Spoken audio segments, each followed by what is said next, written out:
everyone! Welcome back to my channel. If you're new here, make sure to hit that subscribe button and ring the bell so you don't miss any of my deep dives into the biggest shows and movies. Today, we're talking about one of the most anticipated returns in streaming history, Squid Game Season 3. Did it live up to the hype? Or is Netflix milking the franchise dry? Let's break it down.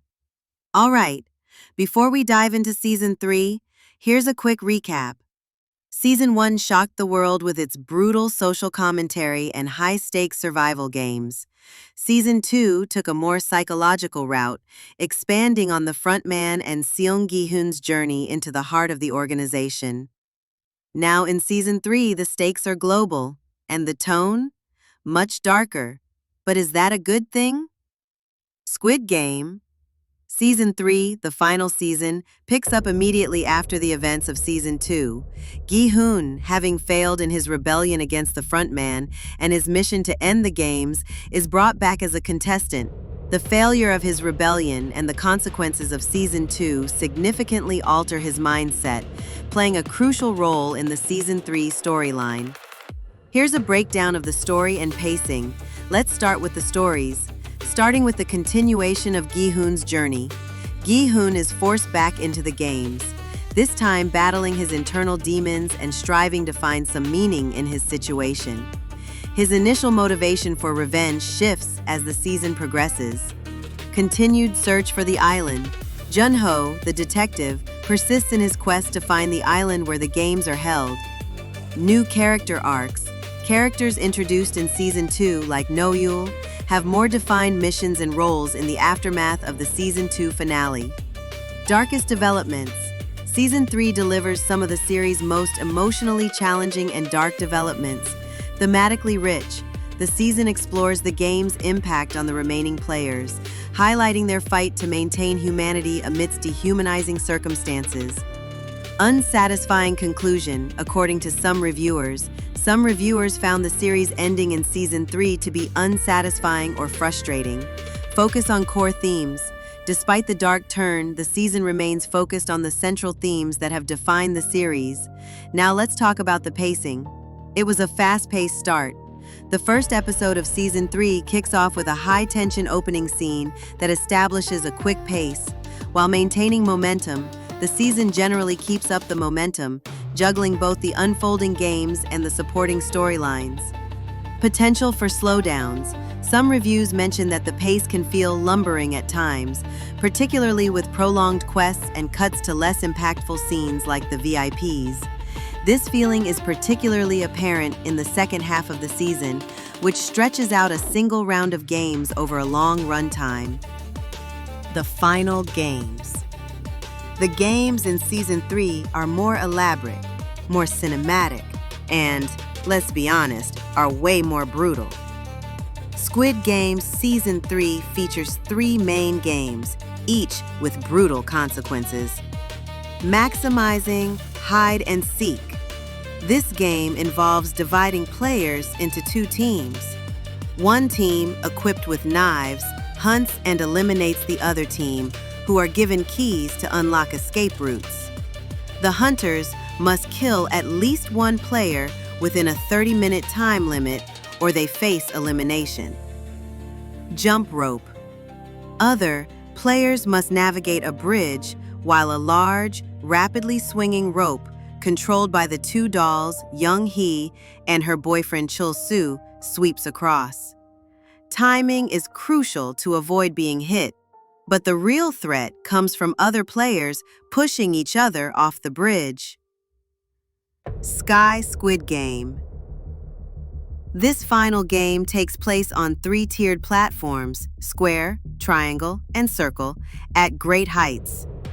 The goal is to push at least one player off the platform during each round. If no players are eliminated within the time limit, everyone on the platform is eliminated. The timer only starts when a player presses a button on each platform, allowing for strategic planning beforehand. The game involves a pole that can be used to push others off, and survival depends on avoiding being targeted and managing alliances. These games are presented as relatively simple in their rules, but lead to horrific violence and morally challenging situations for the participants. It's no longer about innocence lost. It's about full-on spectacle. And while that's thrilling, some fans might feel like the raw emotional core of Season 1 is starting to slip. So, let's talk about the characters.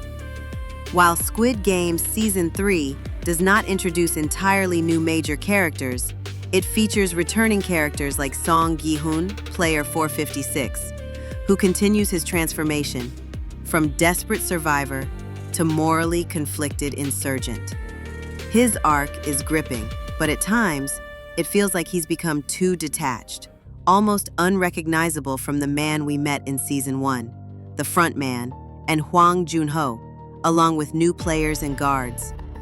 New players include transgender Cho Hyun-ju as player 120 and Kim Jun-hee as player 222, who gives birth to a baby girl in this season.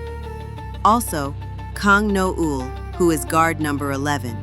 Still, with such a large cast, some players feel underdeveloped. You get glimpses of their brilliance, and then they're eliminated. In Squid Game Season 3, several key characters meet their demise, including the main character, Gi-hun, as player 456 who sacrifices himself in the final game to protect Jun-hee as player 222's baby girl. Other notable deaths include Hyun-ju as player 120, Young-sik as player 007, and Gaim-ja as player 149, with the latter taking her own life after killing her son. Additionally, many other players, like Dai-ho as player 388, Xian-yo as player 044, and Nam-gyu as player 124, are also killed during the games. Squid Game Season 3 explores the themes of unchecked capitalism, the corrupting influence of power, and the limits of human morality in a rigged system. The season delves deeper into the exploitation of the vulnerable, the hypocrisy of authority, and the psychological toll of extreme competition and desperation. It also examines the struggle for hope and humanity amidst bleakness and the enduring impact of trauma and loss. All right, here's my final verdict. Of director Hwang Dong-hyuk's Squid Game Season 3, I thought he did a very good job. It's very ambitious, visually stunning, and packed with great ideas. However, some of the ideas land hard for other viewers to take in, and they end up getting lost in the noise throughout episodes 3 through 6. If you loved the first 2 seasons, especially Season 2's dive into the power structure, there's a lot to like here. But if you're craving the raw simplicity and human drama of Season 1, you might feel overwhelmed. This is why I'll give it 8.5 out of 10 stars. It's very impressive, ambitious, but starting to lose some of its soul from the original version of Squid Game. What did you think of Squid Game Season 3? Drop your thoughts in the comments and let's talk. Don't forget to like, share, and subscribe. And I'll see you in my next video.